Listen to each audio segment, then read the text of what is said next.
नमस्कार। आज का विषय थोड़ा अलग है, पर शायद हम सब की जिंदगी से कहीं ना कहीं जुड़ा हुआ है। विरक्ति की कला। हाँ। हमारे पास जो स्रोत सामग्री है वो एक बहुत ही बुनियादी सवाल से शुरू होती है। हम अक्सर इतने परेशान, इतने बेचैन क्यों महसूस करते हैं? हाँ, ये सवाल तो है। और स्रोत इसका एक सीधा सा जवाब देता है, क्योंकि हम चीजों से, लोगों से और शायद सबसे ज्यादा नतीजों से बुरी तरह चिपके रहते हैं। एक मोह पाल लेते हैं। बिल्कुल, अटैचमेंट। तो हमारे पास विरक्ति की कला, शांति और स्वतंत्रता का मार्ग शीर्षक वाले टेक्स्ट के कुछ अंश हैं। आज हम इन्हीं अंशों के थोड़ी गहराई में उतरेंगे। जी। समझने की कोशिश करेंगे कि ये विरक्ति, या जिसे अंग्रेजी में डिटैचमेंट कहते हैं, आखिर है क्या। और जैसा कि स्रोत दावा करता है, ये हमें ज्यादा शांत और स्वतंत्र महसूस करने में कैसे मदद कर सकती है। हाँ, ये देखना दिलचस्प होगा। स्रोत का एक केंद्रीय विचार है कि असली शक्ति, असली आजादी शायद इसी डिटैचमेंट में छुपी है। अच्छा। तो चलिए इसी विचार की परतें खोलते हैं। स्रोत की पहली ही बात थोड़ी चौंकाने वाली है।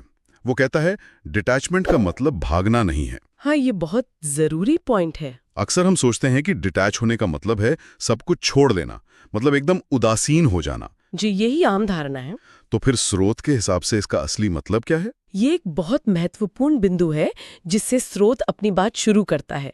उसका कहना है कि डिटैचमेंट उदासीनता या अलगाव नहीं है, बल्कि ये एक तरह की स्पष्टता है। स्पष्टता कैसे? हाँ, मतलब चीजों को साफ नजर से देखना, लेकिन पकड़ कर न रखना। अच्छा।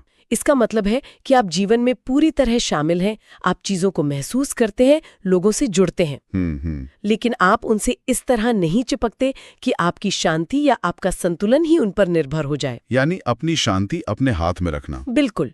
ये बाहरी परिस्थितियों को स्वीकार करने जैसा है, बिना उन्हें बदलने की जिद किए या उनसे अपनी पहचान जोड़े। कल्पना कीजिए जैसे समुद्र में लहरें उठ रही हैं, आप नाव में हैं। डिटैचमेंट का मतलब समुद्र से भागना नहीं, बल्कि लहरों के साथ नाव को संतुलित रखना सीखना है। ये वाकई एक शक्तिशाली नजरिया है। मतलब जीवन की उथल-पुथल के बीच अपना केंद्र बनाए रखना। हाँ। उसे बाहरी घटनाओं से हिलने ना देना। ये समझ कि हम शायद परिस्थितियों को हमेशा नियंत्रित नहीं कर सकते। सही। पर अपनी प्रतिक्रिया को जरूर संभाल सकते हैं। बिल्कुल, फोकस प्रतिक्रिया पर। अच्छा, इसी से जुड़ा हुआ अगला विचार है सोच पर नियंत्रण का। स्रोत कहता है, ओवर थिंकिंग छोड़ो, सिर्फ उसी पर ध्यान दो जो आपके हाथ में है। ये सलाह सुनने में जितनी सीधी लगती है, अमल में लाना उतना ही मुश्किल। हाँ, वो तो है। हमारा दिमाग तो मतलब लगातार सोचता रहता है, खासकर उन चीजों के बारे में जो हमारे नियंत्रण से बाहर हैं। स्रोत इस पर क्या कहता है? बिल्कुल, और स्रोत यहाँ ओवर थिंकिंग और अटैचमेंट के बीच एक गहरा रिश्ता देखती है। अच्छा। हाँ, हम ज्यादातर उन्हीं चीजों के बारे में सोचते हैं जिनसे हम भावनात्मक रूप से जुड़े होते हैं, है ना? खासकर वो चीजें या नतीजे जिन्हें हम बदल नहीं सकते। जैसे क्या होगा अगर वाले सवाल। हाँ, क्या होगा अगर ऐसा हो गया, वैसा क्यों हुआ, मुझे ये चाहिए ही चाहिए। ये सब विचार अटैचमेंट से ही तो पैदा होते हैं। तो स्रोत का सुझाव है कि इस मानसिक ऊर्जा को उन चीजों से हटाकर उन पर लगाया जाए जो वाकई हमारे नियंत्रण में है। जैसे कि हमारे अपने विचार, हमारे कर्म, हमारी प्रतिक्रियाएं, हमारा नजरिया। ठीक है। जब हम अपनी मानसिक शक्ति उन चीजों पर केंद्रित करते हैं जिन्हें हम प्रभावित कर सकते हैं, तो उन चीजों की चिंता अपने आप कम हो जाती है। हाँ, ये बात तो सही है। ये डिटैचमेंट का एक बहुत ही व्यवहारिक पहलू है, अपनी मानसिक ऊर्जा का सही निवेश करना सीखना। हाँ, ये बात सोचने लायक है। हम अपनी कितनी ऊर्जा उन काल्पनिक भविष्य या बदले ना जा सकने वाले अतीत में खर्च कर देते हैं। बहुत ज्यादा। और स्रोत इसे अटैचमेंट का एक रूप बता रहा है, जिससे डिटैच होकर हम अपनी ऊर्जा को वर्तमान कर्मों पर लगा सकते हैं। जी। अब रिश्तों की बात करते हैं। ये शायद अटैचमेंट का सबसे आम क्षेत्र है। हाँ, बहुत स्वाभाविक है ये। स्रोत कहता है, प्यार करो पर खुद को खोए बिना। ये सुनने में थोड़ा विरोधाभासी सा नहीं लगता? क्या प्यार में पूरी तरह डूबना और अपनी पहचान बनाए रखना ये संभव है?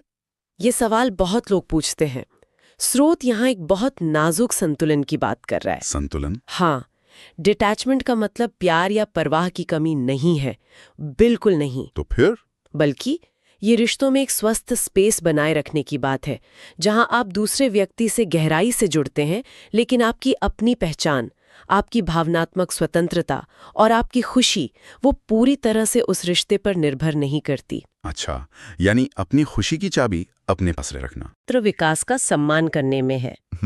जैसे आप पानी को कसकर पकड़ने की कोशिश करें तो वो बह जाएगा। हाँ, उसे अपनी हथेली में सहजता से रहने दें तो वो टिका रहेगा। रिश्तों में डिटैचमेंट कुछ ऐसा ही है, सहजता बिना जकड़न के। ये समझना महत्वपूर्ण है कि डिटैचमेंट यहाँ उदासीनता नहीं बल्कि भावनात्मक आत्मनिर्भरता है, रिश्ते के अंदर ही। बिल्कुल सही।